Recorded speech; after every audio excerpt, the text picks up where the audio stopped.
Alam mo ba, may isang kalsada sa Turkey kung saan tuwing hating gabi, dumadaan ang isang kabayong hindi nakakagawa ng tunog at hindi na sinusundan ng kahit anong lupa. Noong 2009, isang truck driver ang nagda-drive sa lumang bundok road sa Trabzon. Malamig, makapal ang fog, at siya lang ang sasakyan sa buong highway. Pero sa dashcam niya, may lumitaw na silweta, isang lalaki, nakasakay sa itim na kabayo. Mabagal, tahimik, parang lumulutang. Binusinahan niya pero hindi ito tumingin. Hindi rin nag-react ang kabayo. Parang wala silang naririnig. Habang lumalapit, napansin niya ang pinakakakatuwang detalye. Walang anino ang kabayo. At ang mga paa nito, hindi tumatama sa kalsada. Kinabahan siya, kaya nag-overtake.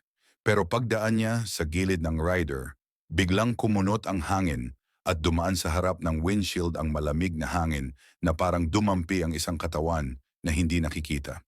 Nang tumingin siya sa rearview mirror, wala na ang kabayo, wala na ang lalaki. Pero may isang marka sa labas ng salamin, isang malalim na gasgas, parang kinalmot ng matalas na bagay.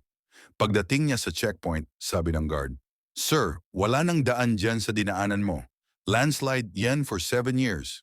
Kung may nakita kang horseman, hindi yan buhay." At nang i-check niya ang dashcam sa huling frame, makikita ang horseman na nakatayo sa gitna ng kalsada.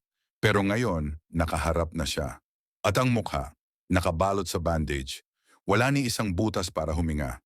Tuwing hating gabi raw, dumadaan siya sa landas na matagal nang wala, naghahanap ng papalit sa kanya.